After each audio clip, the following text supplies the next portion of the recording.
Who's running America? You know, I sit here, I prepare for hours for this program. As soon as I get off the air, I'm preparing for the next program.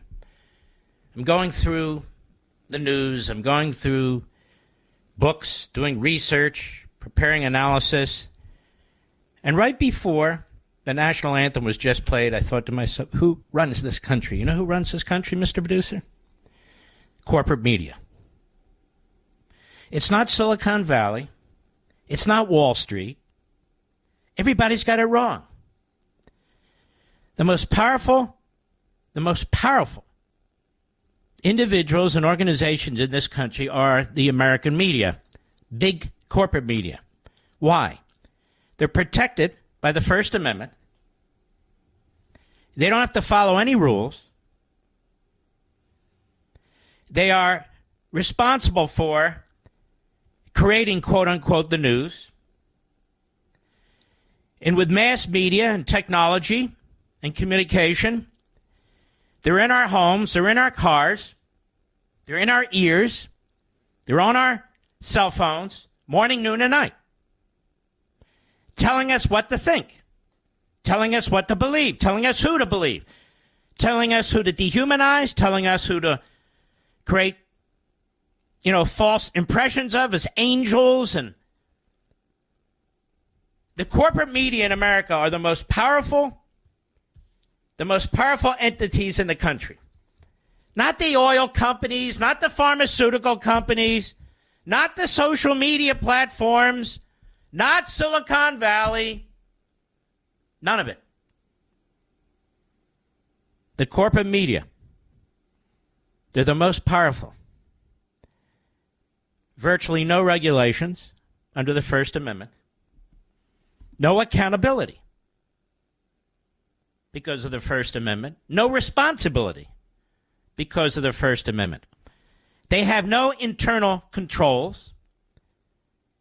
In fact, the corporate media advanced the cause of the Democrat Party and the radical left. There is an oligopoly. What's an oligopoly? Well, basically, an oligopoly is a collection of businesses or companies or corporations, better yet, that control over 50% of a market. This is an oligopoly that controls almost 100% of the market. They hire from the same hiring pool, the Democrat Party, radical leftist organizations. They marry each other. They socialize with each other. They basically live in the same geographic cities. It's incestuous. The corporate media control America. They absolutely do. And it's the corporate media that decided to get rid of Joe Biden after insisting that you should vote for him, after protecting him like the Praetorian Guard.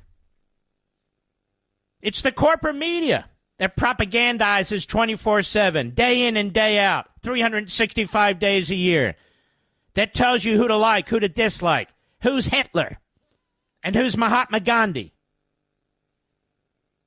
The corporate media controls communication in this country. That includes what they want you to know and what they don't want you to know. That is controlled by omission and controlled by imposition. And they don't make any bones about it, because there's not a damn thing you can do about it. And so when they say that Kamala Harris is a fantastic candidate after a year ago, when she had the lowest ratings, according to NBC, on record of any former vice president, since they kept records, a year later, she's fantastic. She was the border czar. Now she's not the border czar. And so they call this flip-flopping. I call it lying.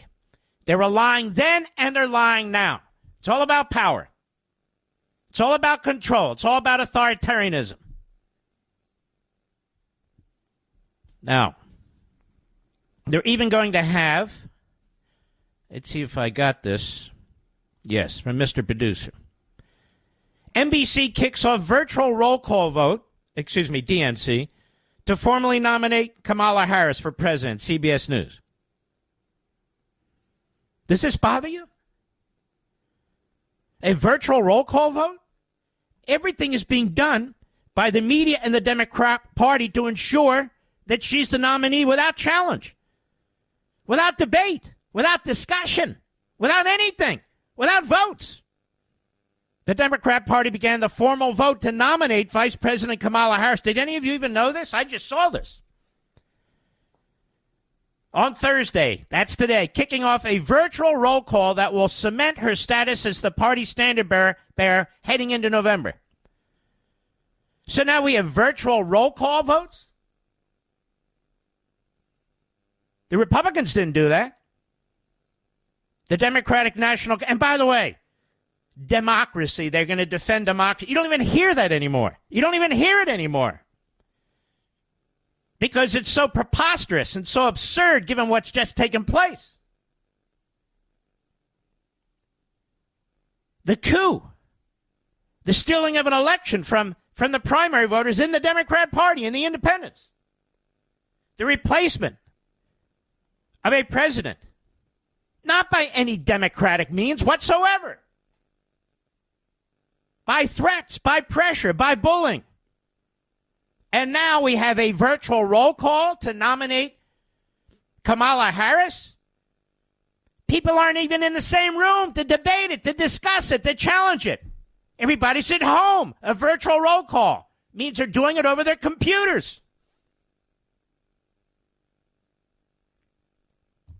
The DNC opened the vote to the delegates who will decide the party's nominee at 9 a.m. Delegates are emailed a personalized and watermarked form. And they can either send the form back or have the DNC call them to cast their vote.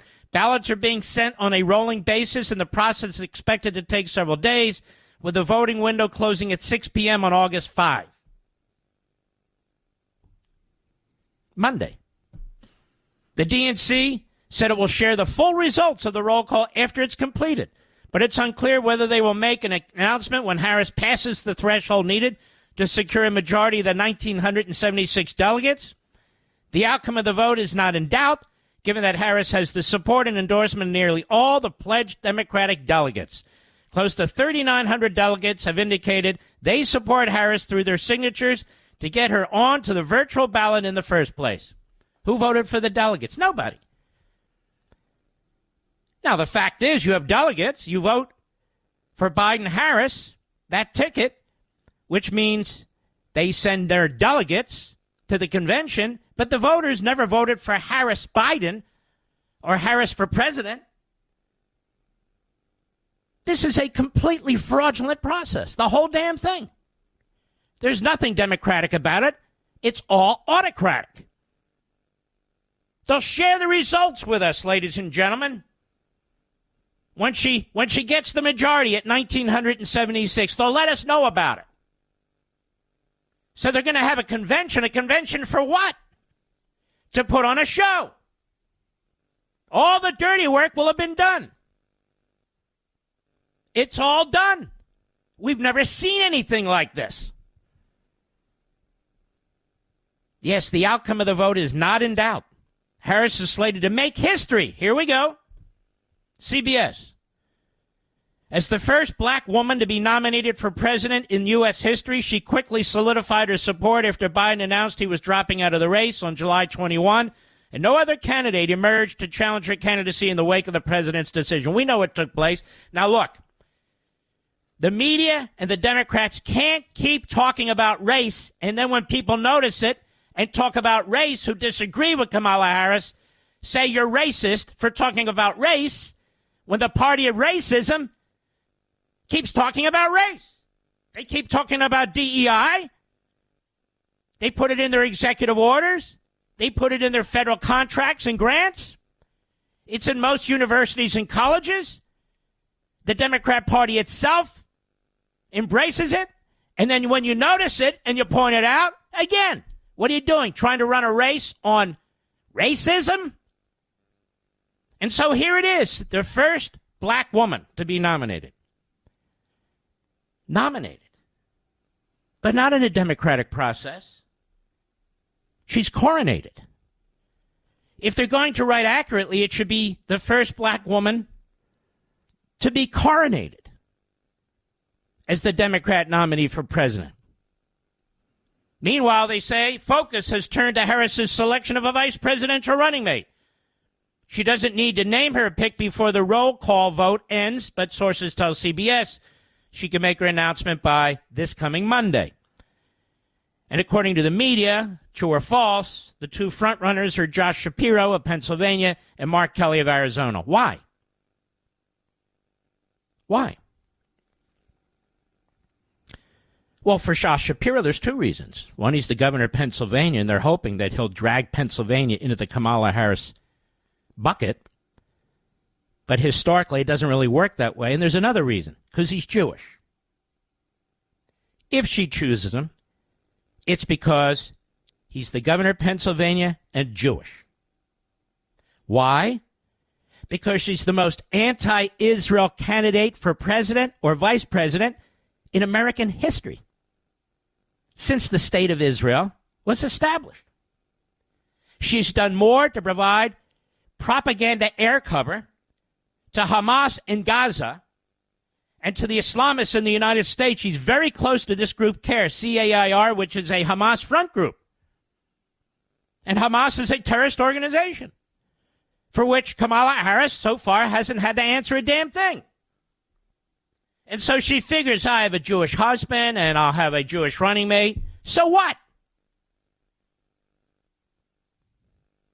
Probably the most hostile senator to the state of Israel is Bernie Sanders, who was born a Jew.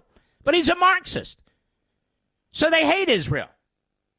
And they hate the Torah. And they hate ancient history because Marxists don't like history.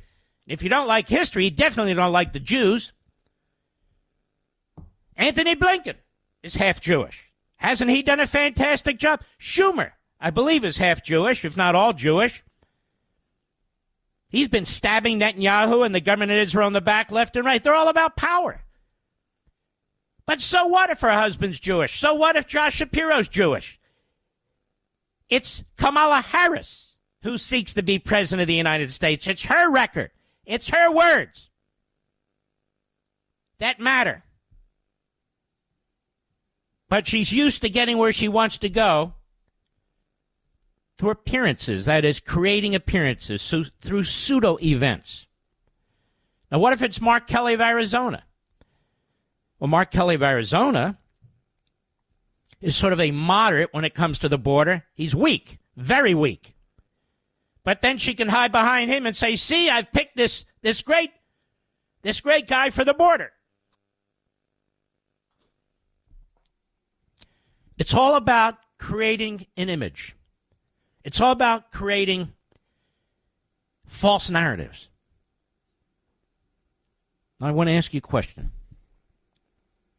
Without going on your computer and researching, name 3 things Kamala Harris has done as vice president that are important. That are important to the country.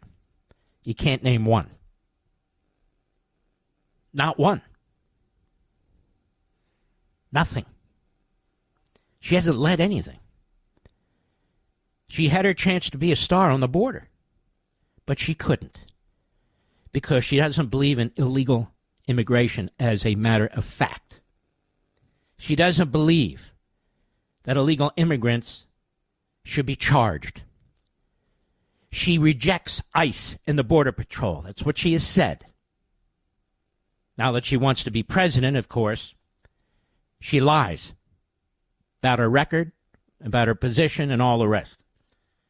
But she only gets away with it because of the most powerful corporations in the United States of America who run this country. The corporate media. And their reprobates, and their malcontents, and their miscreants who stare at you in the TV screen, go over the microphone, and lie to you and to your face.